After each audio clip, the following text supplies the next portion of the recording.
Bonjour, bienvenue sur le plateau de KTO pour ce nouveau numéro de Face aux chrétiens, en partenariat avec le journal La Croix, Radio Notre-Dame et RCF. Notre invité aujourd'hui est Luc Chatel. Luc Chatel, bonjour. Bonjour. Vous êtes député de la Haute-Marne, ancien ministre de l'Éducation nationale, et dans la course à la présidence à l'UMP, vous soutenez Jean-François Copé, vous formez un ticket, comme on dit, avec Michel Tabarot, qui est député des Alpes-Maritimes. Pour vous interroger cette semaine, Clémence Houdaille pour Radio Notre-Dame, Romain Mazenot pour RCF et Laurent de Boissieu du journal La Croix qui vous pose la première question. Oui, l'UMP a été créée il y a 10 ans pour réunir tous les partis de droite et de centre-droit. Or, Jean-Louis Borloo vient de créer un nouveau parti, l'UDI, dont le but est de refaire l'UDF. Son idée, c'est qu'il y ait deux partis à droite, l'UMP et l'UDI. Comme autrefois, il y avait l'UDF et le RPR. Ce n'est pas un échec pour l'UMP. Non, vous savez, la donne n'est pas vraiment nouvelle. Vous avez rappelé les conditions qui ont permis la création de l'UMP en 2002. À l'époque, déjà, il ne vous avait pas échappé qu'une partie des centristes avait souhaité rester autonome autour de François Bayrou, ce qui avait amené d'abord le maintien d'une UDF et ensuite la création du nouveau centre. Donc la vérité, c'est que l'UDI n'est pas véritablement une révolution par rapport au paysage politique qui existe depuis 10 ans maintenant. Alors la question ensuite, c'est de savoir quelle stratégie devons-nous avoir dans l'opposition pour progressivement reconquérir le pouvoir.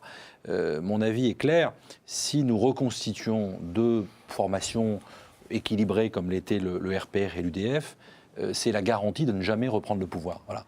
Parce que l'UMP a été créée d'abord pour avoir la garantie d'accéder au deuxième tour, pour éviter un 21 avril à l'envers. J'étais de ceux qui ont rédigé les statuts de l'UMP. Et dans la charte de l'UMP figure ce principe, c'est-à-dire que nous avons créé l'UMP après le 21 avril 2002 pour justement empêcher un 21 avril à l'envers, c'est-à-dire que notre famille politique ne soit pas présente au deuxième tour. Sauf que quand on regarde tous les précédents scrutins, mis à part la présidentielle d'il y a 5 ans, l'UMP a toujours un problème de deuxième tour. C'est-à-dire qu'elle a du mal à franchir la barre des 50% de l'élection. Donc finalement, est-ce que ce n'était pas plus fonctionnel, je dirais, quand il y avait une droite qui fonctionnait sur deux jambes, comme on disait? Alors d'abord, je modère votre propos, puisqu'effectivement, et vous l'avez dit vous-même, en 2007, nous avons quand même réussi à gagner les élections présidentielles et les élections législatives. Je rappelle que ce n'était pas arrivé à une majorité de succéder à elle-même depuis 30 ans, donc ce n'est pas un détail. Ensuite, je crois que ce que vous dites doit nous interpeller sur la façon dont nous faisons fonctionner l'UMP. L'UMP, elle n'a pas vocation à se rétrécir et à se caporaliser. L'UMP, elle a vocation à s'élargir et à accepter ses différences. Nous sommes différents au sein de l'UMP. Nous sommes issus de sensibilités différentes. Nous devons débattre de ces différences. Nous devons élargir la base. Et c'est d'ailleurs la démarche qui est la mienne, en déposant une motion qui s'appelle France moderne et humaniste, pour qu'à l'UMP, le courant libéral, humaniste, centriste, soit davantage représenté. Il existe davantage. C'est en élargissant qu'on fera en sorte d'attirer davantage de Français à nous. Laurent de Boissieu. Oui, vous soutenez Jean-François Copé pour la présidence de l'UMP. Est-ce que vous pensez, là je m'adresse aux signataires d'une motion, qu'avec Jean-François Copé ou François Fillon, vous aurez le même espace pour vous exprimer en tant que courant interne? Alors d'abord, je note que c'est Jean-François Copé qui a voulu, en tant que secrétaire général, mettre en place ce système de motion, qui était dans nos statuts depuis 2002, mais qu'aucun président ou secrétaire général n'avait voulu mettre en place. Je lui donne acte, et c'est un point important, c'est une avancée à mon sens, que dorénavant l'UMP puisse s'organiser en mouvement, puisse faire respecter ses sensibilités. Ensuite, je pense que, vous savez, nous donnons quelque part à nos militants, avec ce congrès du 18 novembre, un nouvel espace de liberté. Les militants vont choisir leur président et ils vont choisir leur ligne politique en votant pour des mouvements. Je crois que personne ne pourra leur reprendre cet espace de liberté. Et moi, je vois, en tournant 3 fois ou 4 fois par semaine sur le terrain, dans les fédérations, je vois à quel point nos militants sont contents, sont enthousiastes de débattre, d'écouter les uns, les autres, puis ensuite se prononcer. Donc, quel que soit le futur président, je pense que nous avons pris acte, nous avons acté, et notre mouvement, dorénavant, notre parti sera organisé en courant, en sensibilité. Je pense que c'est plutôt un progrès. Vous avez dit qu'il y avait 2 votes sur le président et sur la ligne politique, ce qui veut dire que l'élection du président, François Fillon ou Jean-François Copé, ce n'est pas une élection sur la ligne politique? C'est une question de Laurent de Boissieu-Lacroix. C'est un point important. Nous ne sommes pas le Parti socialiste. Le Parti socialiste, en quelque sorte, est un régime parlementaire de la 4e République. C'est-à-dire qu'on dépose des motions, on s'organise en courant. Et après le résultat du scrutin, vous avez des discussions d'arrière-salle, des alliances, et c'est cela qui fait émerger un premier secrétaire.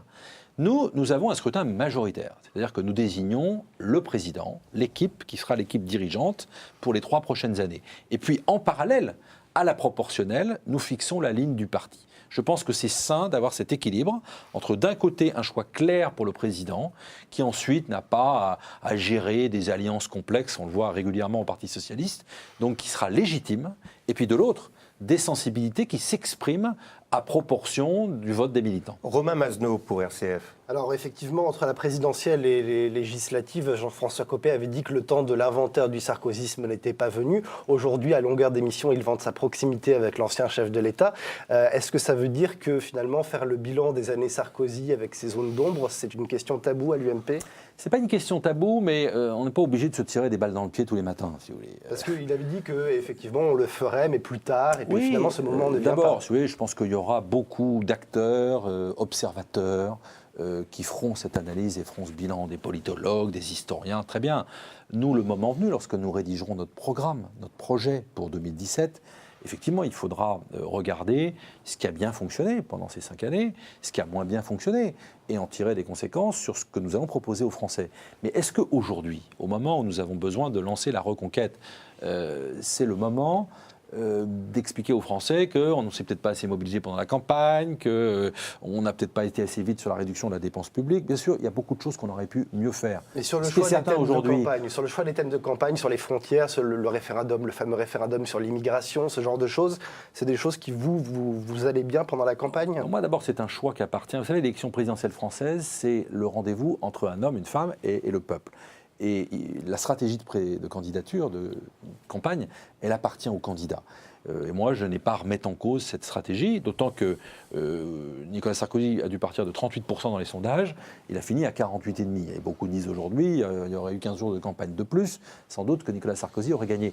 Donc, je ne suis pas sûr qu'il faille remettre ça en cause. Il faut plutôt nous poser les questions de savoir comment nous allons reconquérir le pouvoir. C'est-à-dire, notre projet, comment doit-il s'adapter à l'évolution de la société française ? Le monde change, il change vite. Est-ce que nos idées, est-ce que nos propositions sont encore en phase avec la société ? C'est ça la bonne question. Et c'est la démarche que nous prenons à France moderne et humaniste. Nous défendons un projet qui est à la fois libéral, parce que ces idées-là ont triomphé partout dans le monde, et donc elles doivent exister, elles doivent être portées au sein de l'UMP, mais en même temps au service de l'homme, c'est-à-dire un libéralisme à visage humain. Humaniste. Et justement, c'est ça l'enjeu. On a bien compris que les différences de fond étaient plus dans le cadre du débat sur les motions que dans le débat entre François Fillon et Jean-François Copé. Mais est-ce que vous diriez tout de même que Jean-François Copé est plus libéral dans ce sens ? En tout cas, Jean-François Copé a souhaité que dans son ticket figurent 2 responsables politiques qui sont issus de la famille libérale.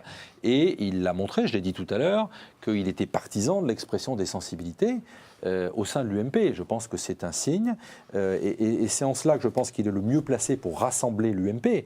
D'un côté, il tient un discours de droite décomplexée, sans tabou, c'est-à-dire que nous répondons aux attentes des Français et des militants. On aborde tous les sujets. Et un parti politique, il doit avoir le courage d'aborder sur les sujets.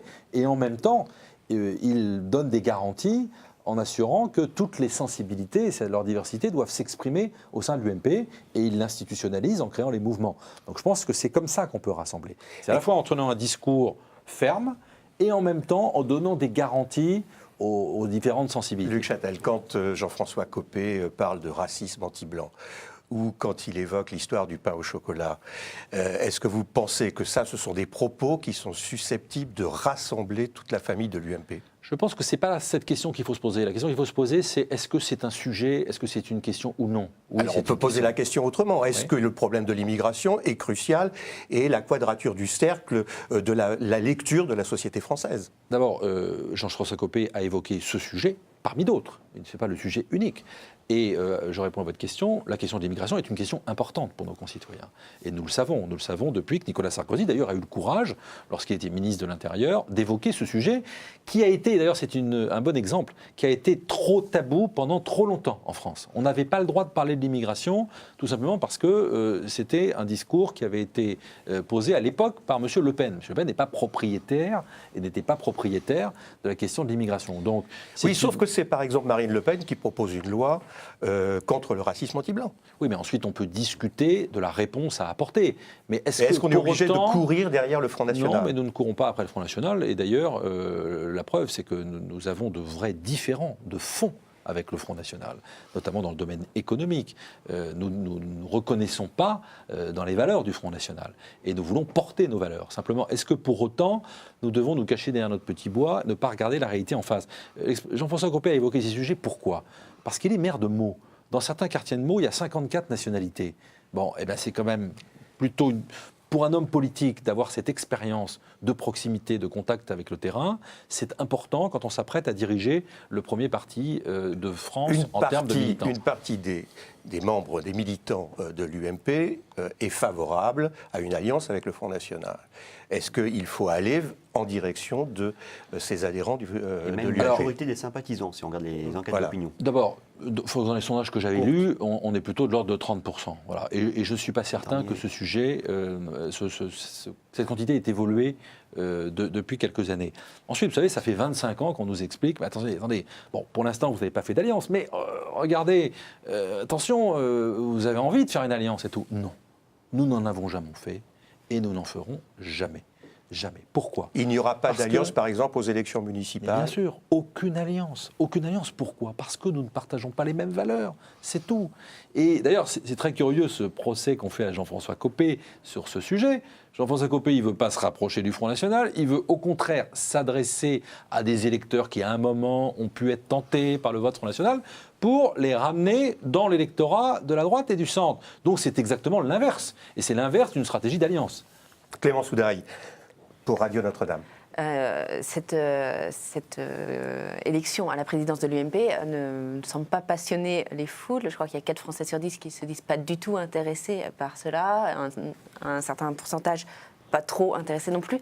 La reconquête de l'UMP, elle va prendre du temps? Alors d'abord, il faut se méfier de ces analyses. Vous savez, cette élection... je suis désolé pour vos téléspectateurs ou auditeurs qui sont sympathisants, qui aiment bien la politique, mais malheureusement, cette élection ne s'adresse pas vraiment à eux. Elle s'adresse à ceux qui ont pris leur carte de l'UMP et qui sont des militants actifs, donc 260 000 personnes. Alors bien sûr, ce qu'on souhaite, c'est que dans ce cadre-là, on intéresse davantage de Français.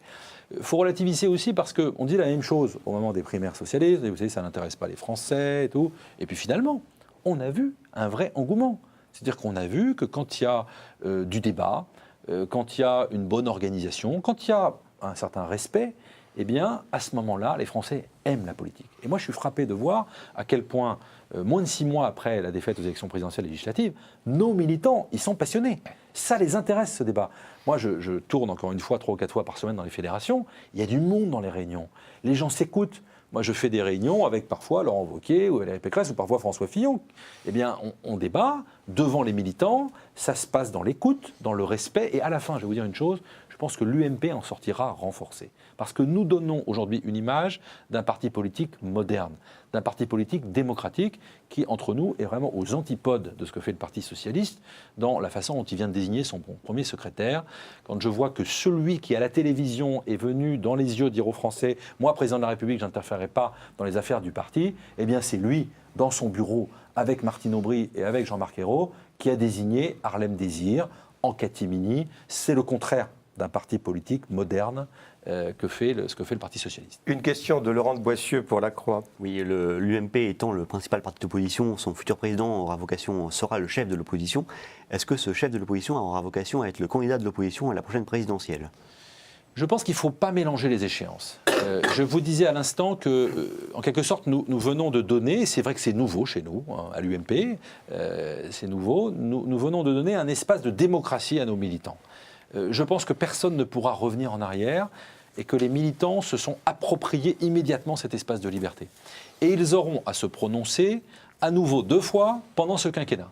En 2015, pour renouveler les équipes que nous allons élire le 18 novembre, puis ensuite, les 2 candidats s'y sont engagés, même si ce n'est pas encore formalisé, pour voter pour la primaire à l'élection présidentielle en 2016. Celui qui sera élu prend une option quand même forte sur les 2 échéances que vous évoquez. Je réponds précisément à votre question. Donc, si vous voulez, ne confondons pas les échéances. En même temps, je ne suis pas naïf. Il est clair que celui qui va être élu le 18 novembre, oui, prend peut-être, ponctuellement en tout cas, une avance s'il souhaite se présenter à l'élection de 2017. Maintenant, je vais vous dire, aujourd'hui, le monde change très vite. La vie change vite. La vie politique va encore plus vite. Qui pensait une seconde, il y a 18 mois, que François Hollande serait président de la République aujourd'hui ? Pas grand monde. Donc les choses vont vite et franchement, qui sait aujourd'hui qui sera en condition de se présenter à une primaire de 2016 à l'UMP pour les élections présidentielles de 2017 ? Pas grand monde. Donc laissons et respectons les échéances les unes après les autres. On a appris hier que François Fillon avait déjeuné avec Nicolas Sarkozy dans un restaurant parisien. Est-ce le signe que finalement l'ancien président de la République ne veut pas choisir et qu'il se ménage la possibilité un jour de revenir ? D'abord, il faut respecter le choix de Nicolas Sarkozy. Nicolas Sarkozy a été extrêmement digne dans ce que j'appelle sa sortie, c'est-à-dire son départ de l'Élysée, dans le discours qu'il a tenu aux Français. Il faut respecter son choix. Et c'est à lui, la décision de revenir ou pas, lui appartient. Donc cessons de spéculer sur son retour par retour. Sur ce sujet, c'est vrai, Jean-François Copé a été clair. Si jamais Nicolas Sarkozy souhaitait revenir, il favoriserait son retour. Voilà. Ensuite, que Nicolas Sarkozy déjeune avec François Fillon, c'est plutôt l'inverse qui devrait vous surprendre. C'est-à-dire s'il ne déjeunait pas avec lui. L'un a été le Premier ministre de l'autre. C'est sans doute pour ça qu'il l'a fait, d'ailleurs. Donc c'est assez légitime, de la même manière que c'est normal que Nicolas Sarkozy, qui a apprécié la façon dont Jean-François Copé s'était engagé dans sa campagne, l'ait reçu à plusieurs reprises récemment. Votre conviction personnelle, c'est que Nicolas Sarkozy pourrait revenir ? D'abord, je sais, c'est un avis tellement personnel. C'est pour ça que je le demande. Oui, mais tellement personnel, c'est la décision de l'intéressé. Donc je n'ai pas à émettre d'avis. Encore une fois, il faut respecter son choix. Il a souhaité se retirer de la vie publique. Il l'a dit. Ensuite, des circonstances peuvent l'amener à changer d'avis, mais c'est à lui d'en décider, et pas à nous. Laurent de Boissieu, La Croix. Et en cas de retour, est-ce qu'il doit toujours y avoir, parce que c'est ce que vous évoquiez tout à l'heure, une primaire avec Nicolas Sarkozy qui se présente en même titre que Jean-François Copé et Xavier Bertrand ? Et avec Jean-Louis Borloo, éventuellement. Je viens de vous dire que je pense qu'on ne pourra pas revenir en arrière sur l'espace de liberté que nous donnons à nos militants. Et une formation politique moderne, c'est une formation qui débat, je vous l'ai dit tout à l'heure, qui assume ses différences, mais qui ensuite défend une ligne et qui met en place des systèmes de désignation démocratique. Donc je considère que les primaires en 2016, même si elles ne sont pas officiellement instaurées, il faudra mettre en place un travail important d'organisation. Je crois qu'elles seront indispensables pour notre famille politique. Carla Bruni, dans le journal hebdomadaire Elle, dit ce matin que le retour de son mari est, je cite, improbable. Écoutez, c'est son expression. Je n'ai pas rencontré Carla Bruni avec Sarkozy récemment. En tout cas, je trouve qu'elle aussi a des propos extrêmement dignes. Elle a été une grande dame, elle a bien représenté la France et elle avoue avoir été fière de représenter la France dans ces moments-là. Merci Luc Châtel. Nous marquons la première pause.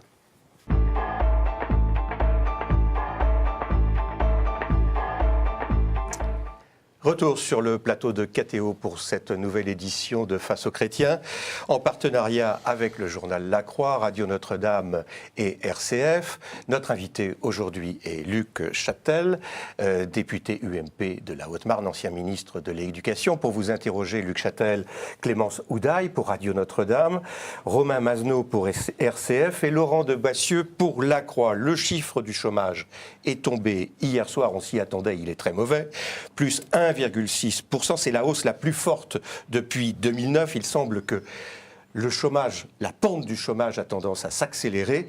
Qu'est-ce qu'on peut faire ? Évidemment, ces chiffres sont extrêmement préoccupants. Naturellement, ils sont liés, et les socialistes l'ont nié pendant toute la campagne, continuent à le nier en partie, à l'environnement, c'est-à-dire la crise économique. Si on regarde sur une plus longue période, c'est-à-dire sur les 4 dernières années, depuis le début de la crise en 2008, la vérité c'est que la France avait mieux amorti le choc du chômage que les pays voisins. Oui, parce qu'on a des amortisseurs sociaux qui ont fonctionné. Et puis là, il n'y a plus rien, là, maintenant. Et puis parce que nous avions mis une politique de relance en place, je pense évidemment au plan de relance, nous avions assoupli les dispositifs de chômage partiel, nous avions mené une politique audacieuse dans ce domaine, donc on avait mieux amorti le choc. La vérité, c'est qu'aujourd'hui, on a plutôt une accélération, et ce qui me préoccupe beaucoup, c'est que le gouvernement, plutôt que d'atténuer, de sembler mobilisé face à la crise, le gouvernement nous présente un budget qui va ajouter de la crise à la crise. On va y venir. Parce qu'on fait l'inverse de ce qu'il faudrait faire. Et c'est ça qui me préoccupe aujourd'hui. Vous me dites quand est-ce que ça va s'améliorer ? Je ne vois pas d'amélioration possible avec la politique qui est menée aujourd'hui. Alors, une question de Romain Mazenot pour RCF. Les premières victimes de cette envolée du chômage, ce sont les jeunes et les seniors. Justement, le gouvernement a un projet pour favoriser l'embauche de jeunes et le maintien de seniors en activité, c'est les contrats génération. Alors, est-ce que c'est une bonne solution ? Mais c'est absurde. C'est absurde de penser, et c'est le mal récurrent des socialistes depuis 30 ans, que de penser que c'est avec des emplois artificiels, en grande partie dans la fonction publique, qu'on résoudra le problème du chômage dans notre pays. On résoudra le problème du chômage dans notre pays lorsque d'abord on améliorera la formation tout au long de la vie, formation initiale, j'ai été ministre de l'Éducation nationale, et puis formation tout au long de la vie. Je rappelle qu'il y a des pans entiers dans l'industrie, je suis élu d'un département rural et industriel, et bien dans mon département vous avez un certain nombre de secteurs d'activité qui ont du mal à recruter. Donc amélioration du lien formation initiale, formation continue. Et puis surtout, on favorisera l'emploi lorsqu'on mettra en place beaucoup plus de fluidité sur le marché du travail. Lorsque, par exemple, c'est une proposition que nous faisons à France Moderne et Humaniste, lorsqu'on mettra en place davantage de contrats de prestation plutôt qu'un système complètement figé où le recours, c'est le CDD permanent, avec de la précarité des deux côtés, l'entreprise hésite à engager un jeune ou à maintenir un senior, et de l'autre, on a une précarité pour les salariés. Je pense évidemment au temps de travail. Nous pensons qu'il faut revenir à une législation européenne. Nous avons un encadrement européen sur le temps de travail, et ensuite laisser les partenaires sociaux négocier, branche par branche, entreprise par entreprise. C'est d'ailleurs ce que les Allemands ont très bien fait sous un gouvernement social-démocrate il y a 12 ou 13 ans.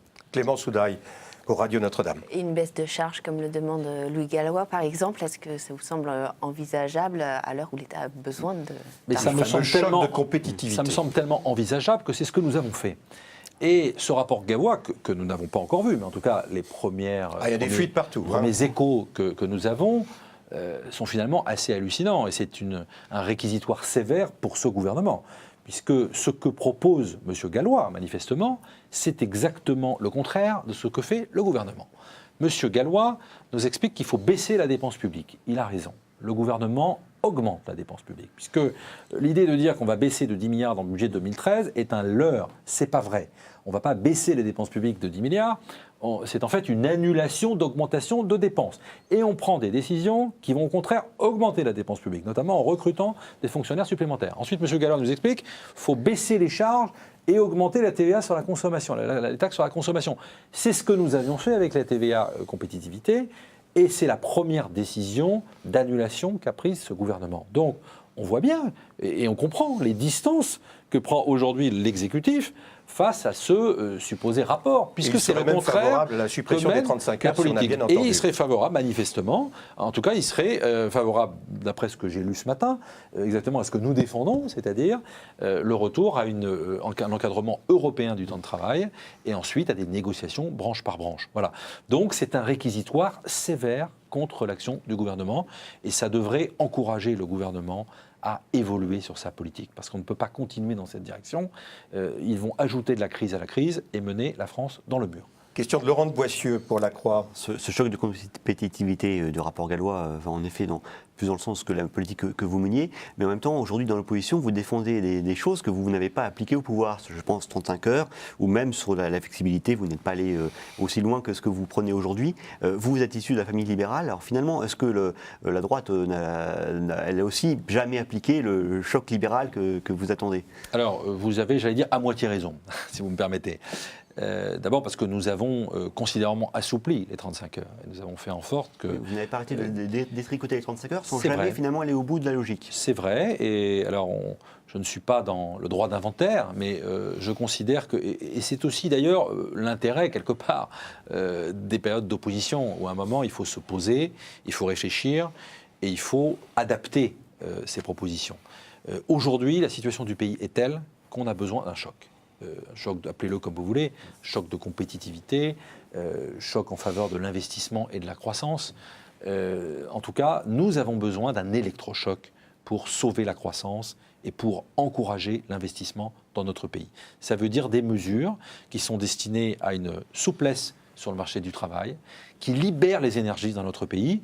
C'est exactement l'inverse de la politique que mène le gouvernement aujourd'hui, qui a destiné de faire des entrepreneurs des boucs émissaires dans notre pays. Mais ça n'est pas acceptable. Qu'est-ce qui prouve à vos électeurs que vous ferez demain, que vous feriez demain? Alors, le temps est long parce que les prochaines échéances électorales, présidentielles, législatives sont dans 5 ans, mais que vous feriez demain ce que vous n'avez pas fait hier? Laurent de Boissieu, la Croix. C'est une bonne question. D'abord, je pense que nous sommes crédibles dans les engagements que nous avons tenus. Nous avons pris des décisions difficiles pendant ces 5 dernières années, y compris jusqu'au dernier moment. Vous savez, augmenter la TVA à quelques semaines des élections présidentielles et législatives, c'était courageux. Alors qu'elle était prévue, Oui, ça devait être fait 5 ans auparavant. C'est vrai, mais nous avons eu des débats au sein de notre famille politique, et peut-être à l'époque aurait-il fallu, au moment de la crise industrielle de 2008, j'étais le secrétaire d'État à l'industrie à l'époque, prendre ces décisions à ce moment-là. Toujours est-il que nous l'avons pris. Nous avons pris des décisions difficiles, courageuses, qui étaient en phase avec notre programme. L'autonomie des universités, on en parlait depuis 25 ans à droite.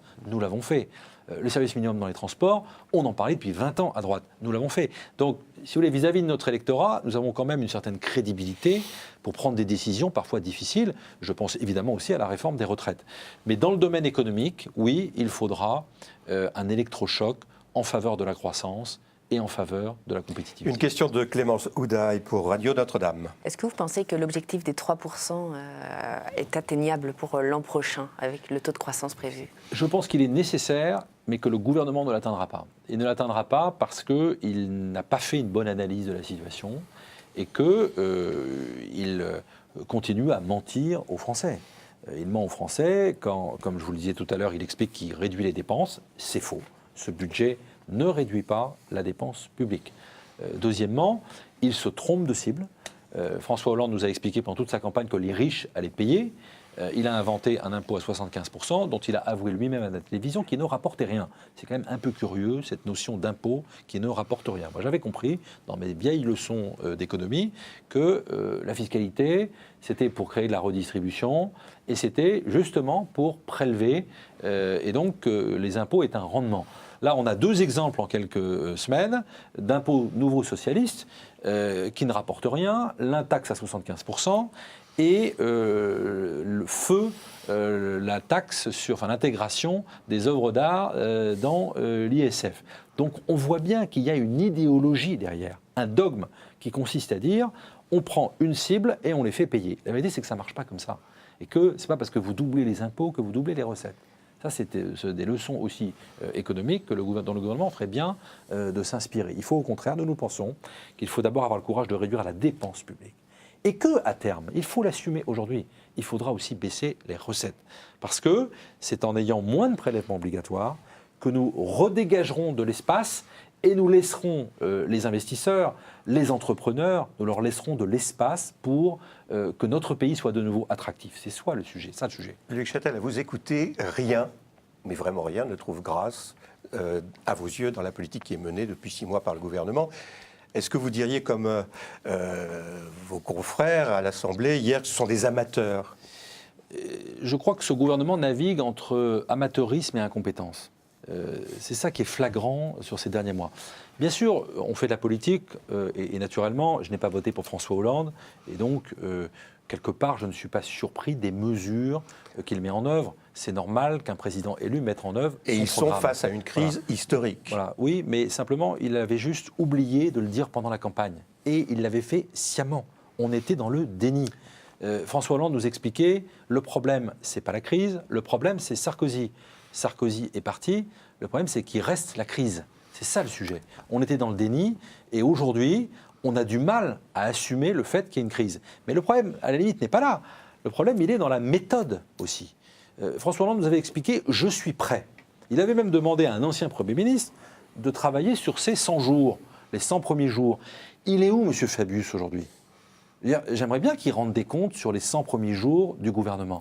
On assiste à un enchaînement de cafouillage, d'amateurisme. Écoutez, quand vous avez un Premier ministre qui vient à la radio annoncer, se faire le porte-parole du Conseil constitutionnel, on est dans le mélange de l'amateurisme et de l'incompétence. C'est grave pour nos institutions. Pour être précis, c'est c'était grave pour hier notre sur pays. France Inter à propos de la loi Duflot. Laurent de Boissieu. Vous pouvez quand même reconnaître que la nouvelle majorité de gauche a ratifié le traité budgétaire européen qui va dans le sens de la réduction des finances publiques que Nicolas Sarkozy avait signé. Donc là, il y a quand même quelque chose qui va dans le sens de ce que vous vouliez. Alors, M. de Boissieu, c'est un très bon exemple. Je me réjouis de la ratification de ce traité parce que moi, je n'ai pas changé d'avis. Parce que moi, j'ai des convictions. Et nous avions travaillé avec Nicolas Sarkozy pour défendre, négocier ce traité. Nous avions indiqué que nous le voterions. Nicolas Sarkozy ou François Hollande, président de la République, nous l'avons fait. L'opposition, moi j'aurais bien aimé entendre à l'époque M. Jean-Marc Ayrault, président du groupe socialiste, prendre une décision, une position courageuse. Lorsque l'avenir du pays est en jeu, on doit être capable, au-delà de l'opposition et de la majorité, de se rassembler et de voir l'intérêt général. L'intérêt général, c'était le vote de ce traité. Ça l'était il y a quelques jours, mais ça l'était déjà il y a 6 mois. Et à l'époque, on n'avait pas beaucoup entendu le Parti socialiste. Clément Soudaille pour Radio Notre-Dame. Vous parliez de réduction des dépenses publiques. On sait que le ministre de l'Éducation, Vincent Peillon, veut embaucher 40 000 enseignants supplémentaires. Lorsque vous-même vous étiez ministre de l'Éducation, c'était plutôt le non-remplacement des départs à la retraite.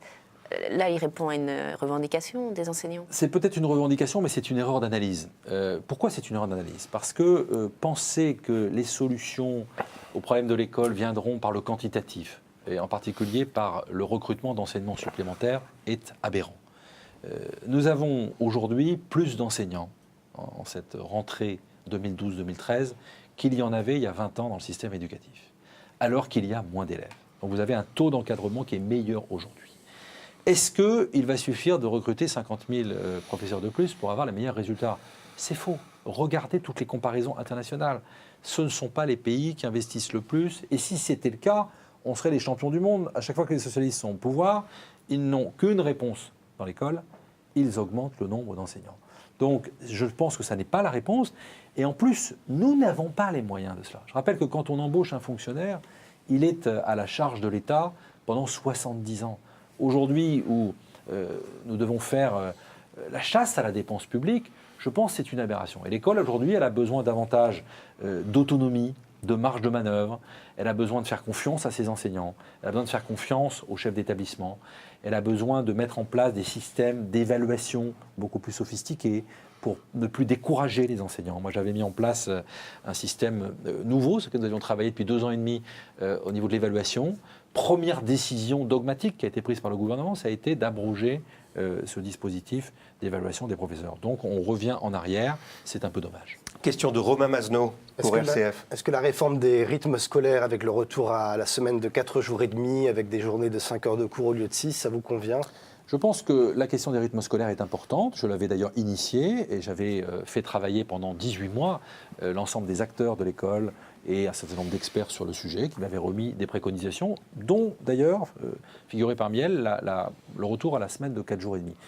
Simplement, j'exprimais une réserve sur la méthode, une double réserve. Première réserve, vous ne pouvez pas dire d'un côté je lance une concertation et de l'autre décider unilatéralement. C'est ce qu'a fait le ministre de l'Éducation nationale, puisque le jour de la passation de pouvoir au ministère, avant même d'avoir entendu la commission qu'il voulait installer, il avait décidé de retour à la semaine de 4 jours et demi, ce qui avait d'ailleurs valu à l'époque un recadrage par son Premier ministre. Deuxièmement, je pense que sur des sujets aussi importants, il faut des principes, mais il faut laisser des marges de manœuvre aux acteurs locaux. Je pense que les conseils d'école, les collectivités locales, c'est important. Un exemple, M. Peillon a décidé d'ajouter 3 jours de vacances à la Toussaint. Franchement, c'est une aberration. 3 jours de vacances supplémentaires à la Toussaint. Et en plus, je suis maire, on voit bien que dans nos communes, dans les collectivités locales, c'est un casse-tête sans nom. Parce que vous devez organiser les centres de loisirs, toutes les activités périscolaires. En même temps, excusez-moi, mais les agences de voyage se réjouissent de cette nouveauté parce que ça leur permet d'avoir 2 semaines pleines. Alors, c'est vrai que j'ai été secrétaire d'État au tourisme dans une vie antérieure, donc je connais bien les agences de voyage. Simplement, je n'avais pas compris que le business des agences de voyage soit dans le programme de M. Peillon et de M. Hollande. Moi, j'avais compris qu'il nous avait expliqué qu'il fallait que les petits Français travaillent davantage. Il nous avait expliqué que 144 jours de travail, ce n'était pas assez. Et la première décision qu'il prend, c'est d'allonger les vacances de la Toussaint. Donc tout ça est un peu curieux. Alors, vous direz qu'on n'est pas à une surprise près, puisqu'on a eu droit au cannabis dans les établissements scolaires. Donc on n'est jamais à l'abri d'une surprise. Merci Luc Châtel. Nous marquons notre deuxième pause.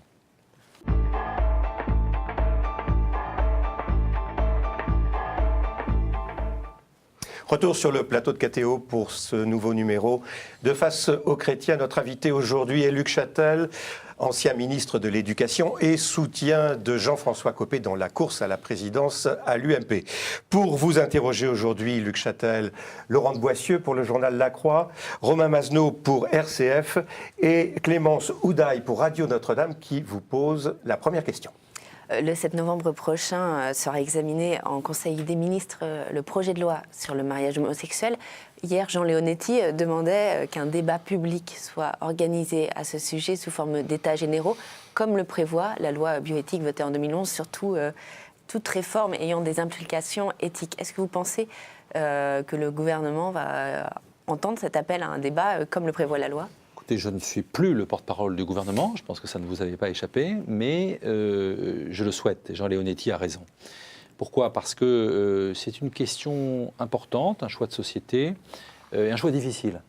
Donc, je pense que le gouvernement aurait intérêt à élargir le débat, à le présenter, le placer devant les Français, et ne pas en faire finalement une affaire caricaturale. C'est un débat intéressant. Je pense que l'évolution de la famille dans notre société, l'évolution des rapports humains, des relations humaines, on voit que le monde change. Donc c'est important que les responsables politiques se posent des questions, mais débattent avec les Français de ce sujet. Moi, je ne souhaite pas d'un débat parlementaire, en quelque sorte en catimini, sur un sujet aussi important. Une opinion publique qui est assez partagée. On regarde ce sondage qui a été réalisé par LH2 pour le Nouvel Observateur. On voit que 58% des personnes interrogées sont favorables au mariage des homosexuels. Et en revanche, et c'est là qu'il y a une différence importante, 48% simplement sont favorables à l'adoption. Et donc il y a un problème entre mariage et parentalité. Oui, et c'est la raison pour laquelle ce débat est utile et nécessaire, pour que nous puissions bien serrer les différents sujets, entendre les acteurs. Alors nous l'avons fait à l'UMP, puisqu'à l'UMP, Christian Jacob, le président du groupe, avec le secrétaire général Jean-François Copé, ont voulu que nous puissions auditionner l'ensemble des spécialistes, des techniciens, les cultes, mais aussi les représentants de différentes associations, pour débattre de ces questions. Et c'est important parce que nous nous forgeons progressivement une opinion. Vous savez, sur ces questions, c'est ce qui fait d'ailleurs la difficulté, mais aussi la grandeur de la politique, sa noblesse. Vous-même, vous avez bougé d'ailleurs là-dessus. Moi, je vais vous dire, j'ai bougé dans le sens où, il y a 10 ans, c'est vrai que j'étais plutôt contre le mariage des homosexuels. J'avais plutôt une représentation, on va dire, traditionnelle du mariage. J'évolue dans le sens où je vois le monde changer autour de moi. Et je pense que les institutions actuelles, je me pose la question de savoir si les institutions actuelles sont à l'image de l'évolution de la société. Par contre, je reste très réservé sur l'adoption. Je suis très opposé à la procréation médicalement assistée. Donc, on voit bien que si le gouvernement veut mettre tout ça dans un même paquet, c'est très compliqué. C'est pour ça qu'il faut un débat sur toutes ces questions, sans tabou, en se respectant. Je pense qu'au sein de l'UMP, nous avons bien commencé, en évitant d'ailleurs d'abord de nous caricaturer, ce qu'on avait un peu fait il y a 15 ans sur le Pacs, en respectant les différentes opinions. On sait qu'il y aura des avis différents sur ce sujet. Moi-même, je ne sais pas encore quel sera mon vote, et j'attends beaucoup des auditions et du débat qui pourrait s'engager. Laurence Boissieu-Lacroix. C'est la question que j'allais vous poser, votre opinion personnelle, vous répondez que vous ne savez pas encore. Je vous l'ai dit, sur la question du mariage, je pense que le système actuel ne répond probablement plus à l'évolution de la société. Est-ce qu'il faut pour autant autoriser le mariage? C'est une question, ou bien trouver un statut intermédiaire, comme une union civile? Je m'interroge. Je n'ai pas de réponse clé en main sur cette question. Mais je pense qu'il faut faire évoluer. Par contre, je suis choqué quand, par exemple, on envisage de supprimer du Code civil, je suis maire, toute référence au père et à la mère. Je suis maire M-A-I-R-E, mais je suis père. Et ça me choque qu'on puisse supprimer de ça. Donc, c'est un vrai débat. Oui, il faut sans doute faire évoluer le statut, mais attention à des principes fondamentaux, et notamment la référence Tout simplement parce que juridiquement, cette réforme implique, par exemple, Hervé Mariton, qui était à cette même place il y a quelques semaines, faisait valoir que la présomption de paternité qui est dans le Code civil, elle ne fonctionne plus avec le mariage homosexuel. Absolument. C'est pour ça que ce sont pas des petits débats, des petites questions. Donc, pas de débat en catimini. Ayons le courage d'avoir un grand débat devant l'opinion sur ce sujet. Romain Masneau pour RCF. Certains disent que la meilleure manière de ne pas avoir un débat en catimini, c'est de consulter les Français directement par référendum. Qu'est-ce que vous en pensez ? Je suis partagé sur la question parce que malheureusement, j'allais dire, à chaque fois qu'il y a eu des référendums, il y a souvent une instrumentalisation politique qui fait qu'on ne répond pas toujours à la question posée.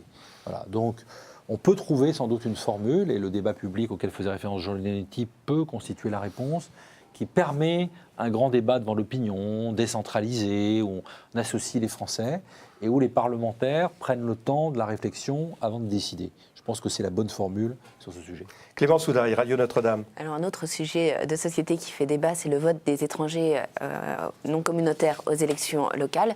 Qu'en pensez-vous ? Écoutez, j'ai compris que le gouvernement avait décidé de reculer sur ce sujet, bien lui en a pris.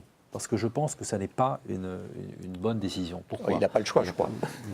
Ça n'est pas une bonne décision parce que je considère que nous sommes un vieux pays, la France, une vieille nation.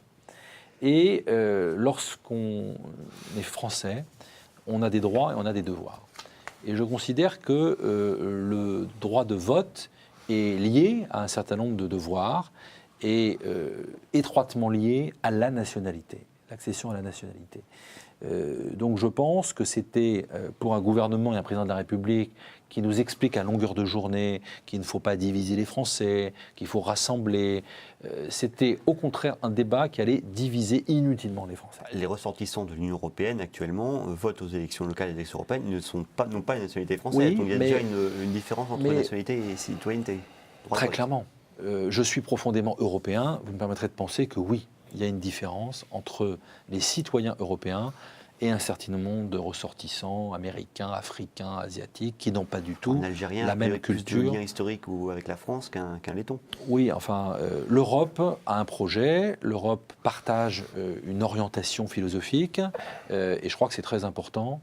Et puis, vous avez quelque chose de très important, vous avez la réciprocité. C'est-à-dire qu'on a, dans le traité européen, débattu de cette question. On a considéré qu'on le mettait en place pour les élections locales, le droit de vote, avec réciprocité. Ce qui n'est pas le cas, ce serait une décision unilatérale de la République française de considérer que les étrangers ont le droit de voter sur notre territoire, mais de ne pas exiger le droit de vote de nos ressortissants sur un territoire étranger. Alors est-ce qu'il faut, parallèlement, à l'inverse presque, inciter les étrangers qui le souhaitent à acquérir la nationalité française? Et est-ce qu'il faut, comme le souhaite Manuel Valls, élargir les critères d'acquisition de la nationalité française? Je ne pense pas qu'il faille élargir les critères d'acquisition de la nationalité française. Nous avons beaucoup débattu de ces questions depuis 10 ans.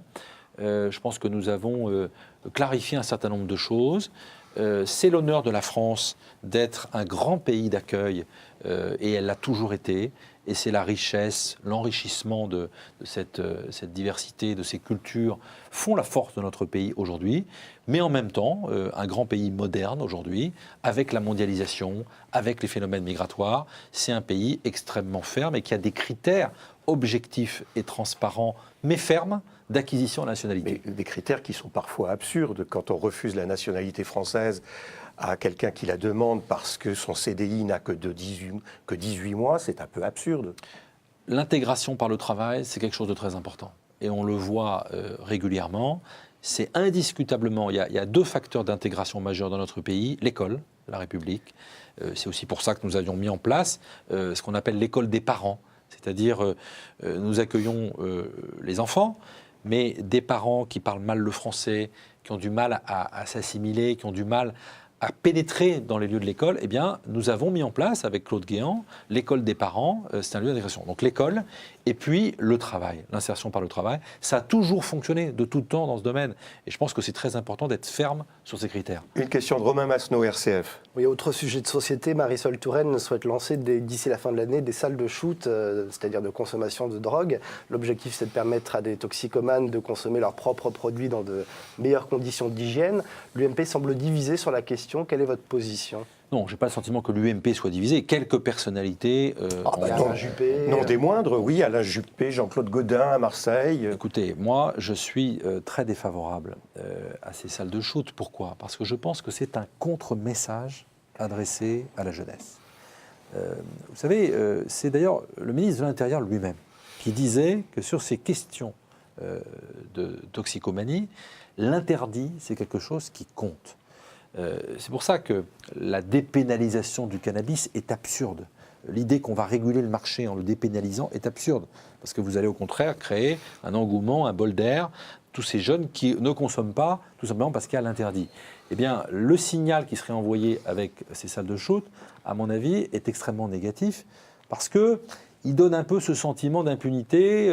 Oui, bah, vous êtes toxicomane, vous vous droguez, bah, on va vous créer des lieux, des espaces dédiés à cela. Je pense que c'est un contre-message que nous adressons à la jeunesse de notre pays. Vous vous souvenez quand même, Luc Châtel, que c'est Simone Veil et Philippe Douste-Blazy, donc des gens de votre camp, qui avaient lancé cette campagne, notamment de distribution des seringues, au nom de la réduction des risques. Et ça s'inscrit complètement dans cette logique, oui, alors que vous qui avait été reprise par la loi Leonetti. Je rappelle que les distributions de seringues étaient liées à la non-contamination mais là, c'est la même chose. En particulier, non, là, c'est l'idée d'autoriser des salles de shoot pour progressivement considérer qu'on va diminuer la dépendance des drogués. Bon, encore une fois, nous sommes une famille diverse. Des personnalités politiques de l'UMP ont droit d'avoir un avis différent du mien. Moi, j'ai un avis, je le reconnais, très tranché, très arrêté sur ce sujet. J'y suis très opposé. La logique, c'est Laurent de dire Boissieu, la Croix. qu'à partir du moment où on distribue des seringues, autant que les personnes les utilisent dans un cadre de façon encadrée, plutôt que dans la rue ou dans les halls d'immeubles. Alors d'abord, vous avez tout à fait la possibilité d'avoir des lieux d'accueil. Je l'ai fait à Chaumont. Moi, j'ai mis en place ce qu'on appelle un CARUD, c'est-à-dire un lieu d'accueil qui est un partenariat entre le monde associatif, l'État et la ville de Chaumont. Et donc, vous pouvez créer des lieux d'accueil pour faire en sorte que ces personnes qui sont souvent désœuvrées, qui sont parfois démunies, eh bien, trouvent une écoute, un lieu, et qu'on fasse en sorte qu'au niveau sanitaire, il n'y ait pas de problème, sans organiser, sans structurer avec ces salles de shoot. Merci Luc Châtel pour votre participation. Vous pouvez bien sûr retrouver ce nouveau numéro de Face aux chrétiens sur KTO et sur l'ensemble des médias de nos partenaires, à savoir Radio Notre-Dame, RCF et sur le journal La Croix. Et la semaine prochaine, nous accueillerons Marine Le Pen.